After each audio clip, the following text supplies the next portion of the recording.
జగదత్తయే జగదఃపితరౌ వందే పార్వతీ పరమేశ్వరౌ. ప్రేక్షక మహాశయులకు నమస్కారం. ఎస్విబి ఆస్ట్రాలజీని కొత్తగా ఎవరైనా చూస్తుంటే కనుక సబ్స్క్రైబ్ చేసుకోండి. దాని పక్కనే గంట ఐకాన్ ఉంటుంది, దాన్ని ట్యాప్ చేసినట్లయితే నేను ఏ వీడియో చేసినా మీకు నోటిఫికేషన్ వస్తుంది. 2024 సంవత్సరంలో అన్ని నక్షత్రాల గురించి చెప్పుకుంటూ ఉన్నాం. అందులో భాగంగా ఉత్తరా నక్షత్రం గురించి చెప్పుకోబోతున్నాం. ఉత్తరా నక్షత్రం ఒక పాదం సింహరాశిలోను, కన్యారాశిలో ఉన్నాయి. సింహరాశిలో ఉన్నటువంటి ఉత్తరా నక్షత్రం గురించి తీసుకున్నట్లయితే ఉత్తరా నక్షత్రం కలిగినటువంటి వాళ్ళకి, అంటే సింహరాశిలో ఉన్నటువంటి ఉత్తరా నక్షత్రం వాళ్ళకి ఈ సంవత్సరం అంతా కూడా కొన్ని కష్టాలు అయితే తీరబోతూ ఉన్నాయి. కానీ అప్పులు మాత్రం అలాగే ఉండబోతూ ఉన్నాయి.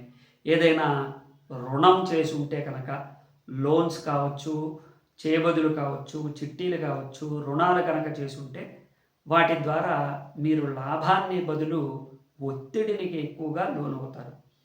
దాంతోపాటు కొన్ని పనులు ఆలస్యం అవుతూ ఉంటాయి. మీకు రావాల్సినటువంటి ప్రాజెక్ట్స్ ఆలస్యం అవుతూ ఉంటాయి. మీరు ఉద్యోగస్తులైతే కనుక ఉద్యోగం మార్పు చెందేటువంటి అవకాశం ఉంది. అలాగే ఎక్కడ చూసినా కానీ బంధుమిత్రాదుల చేత కొన్ని అవమానాలు ఎదురవుతూ ఉంటాయి. మీరు జాగ్రత్తగా గమనించినట్లయితే మీ విషయంలో మీరే నిర్లక్ష్యం చేస్తూ ఉన్నారు.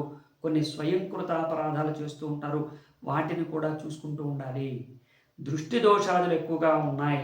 తప్పకుండా మీరు చండీ హోమం లాంటివి తప్పకుండా చేసుకోవాలి. దృష్టి దోషం అనేటువంటిది, ఘోష, ఇవన్నీ కూడా చాలా ఎక్కువగా కనబడుతూ ఉన్నాయి. అష్టమ స్థానంలో ఉన్నటువంటి రాహుతో పాటు ద్వితీయంలో ఉన్నటువంటి కేతు వల్ల కూడా కొన్ని పీడలు కలగబోతూ ఉన్నాయి. ప్రతిసారి కూడా ఒంట్లో బాగాలేదనో లేకపోతే ఇంకేదైనా ఇబ్బందులు ఉన్నాయనో, ఒక హెడేక్ ఉందనో ఏదైనా మందులు వాడితే ఎఫెక్ట్స్ ఇచ్చే అవకాశాలు ఉన్నాయి. ముందుగా మిమ్మల్ని భయపెట్టడానికి తగినట్టుగా ఏవైనా కల్పిత గాథలు, కల్పితమైనటువంటి విషయాలు, విశేషాలు ఇవన్నీ కూడా ముందుగా వినపడడానికి అవకాశాలు ఉన్నాయి. కాబట్టి మీరు ప్రధానంగా మీరు ఏ పని అయితే చేస్తున్నారో వాటిని కంటిన్యూ చేస్తూ అభివృద్ధి అనేటువంటిది ఆలస్యంగా ఉంది అనేటువంటిది మీరు ముందు తెలుసుకోవాలి. రెండోది, మీరు ఒకవేళ కొత్తగా ప్రారంభం చేయాలి, ఉద్యోగమో వ్యాపారమో లేకపోతే ఇంకేదైనా ఒక రంగంలోకి వెళ్ళాలని అనుకుంటున్నారో, అలా ఉత్తరా నక్షత్రం వాళ్ళు సింహరాశిలో ఉన్నటువంటి మొదటి పాదం వారు మీరు దుర్గాదేవి పూజ చేసుకునేది మొదలుపెట్టండి. దుర్గాదేవి అర్చన చేశాకే మీరు అది మొదలు పెట్టాలి.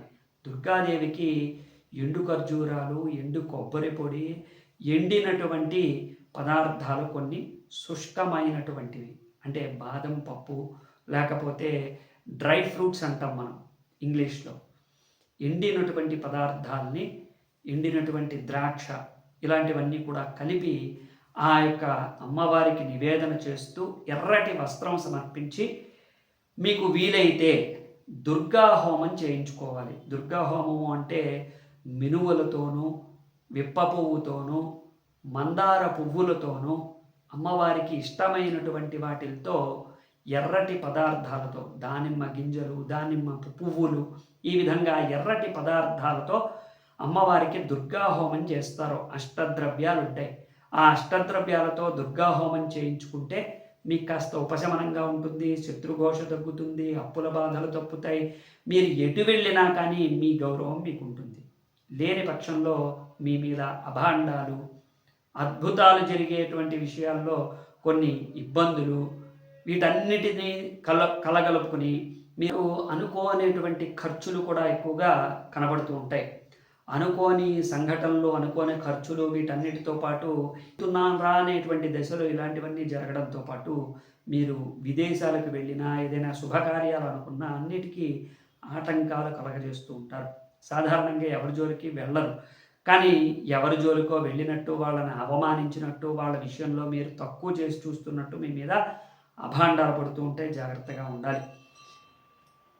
ఈ విధమైనటువంటివన్నీ కూడా తప్పించుకోవడం కోసం దుర్గా హోమం చేసుకుంటూ మీరు తప్పకుండా దుర్గాదేవి మూలమంత్రంతో హోమం చేయించుకోవడంతో పాటు అమ్మవారికి కుంకుమార్చన కూడా చేయించుకోవటం, ఏ పని ప్రారంభం చేసినా ఎటువైపు మంచి మార్గాల వైపు వెళ్తున్నా మీరు దుర్గాదేవికి అర్చన చేసుకుని ముందుగా బయటికి వెళ్ళడం అనేటువంటిది మీకు మేలు చేస్తుంది.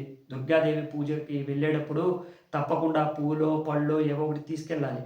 ఆ విధంగా తీసుకెళ్ళి అమ్మవారికి పూజ చేయించుకుని మేలైనటువంటి మార్గాన్ని ఎంచుకోండి. ముఖ్యంగా రాజకీయ నాయకుల దగ్గరికి వస్తే కనుక రాజకీయ నాయకులకి సంవత్సరం అంతా కూడా చాలా గడ్డు కాలం ఎదురుకాబోతోంది.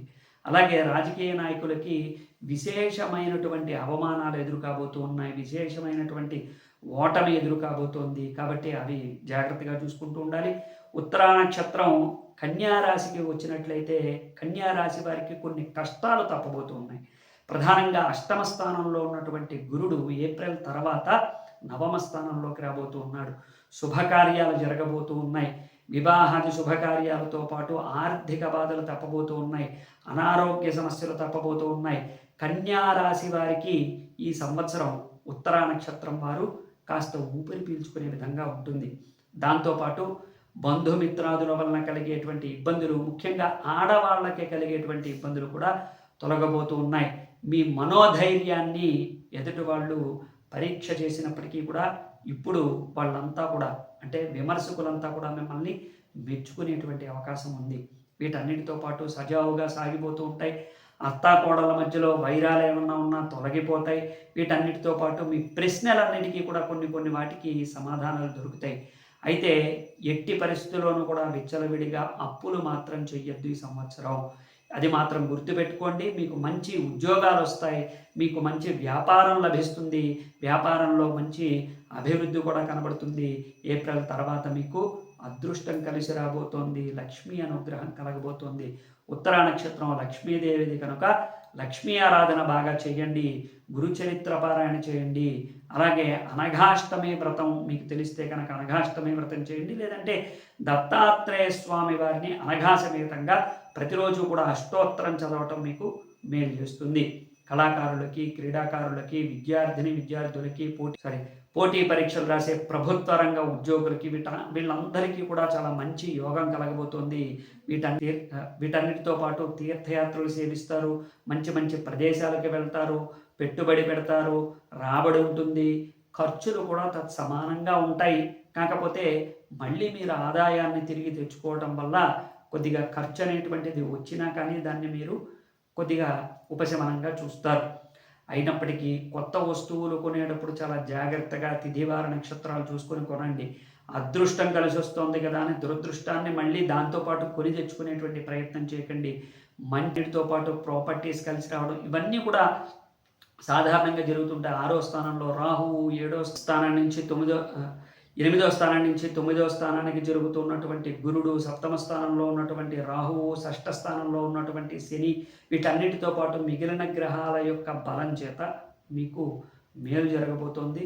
కన్యా రాశిలో ఉన్నటువంటి ఉత్తరా నక్షత్రం వారికి ప్రధానంగా చిన్న పిల్లలు, చంటి పిల్లలు ఏదైనా ఉంటే కనుక వారికి తప్పకుండా లక్ష్మీ హోమం చేయించుకోండి, లేదా దత్త హోమం చేయించుకోండి. దత్తాత్రేయ స్వామి వారి వజ్రకవచం చదివించండి దగ్గర కూర్చుని.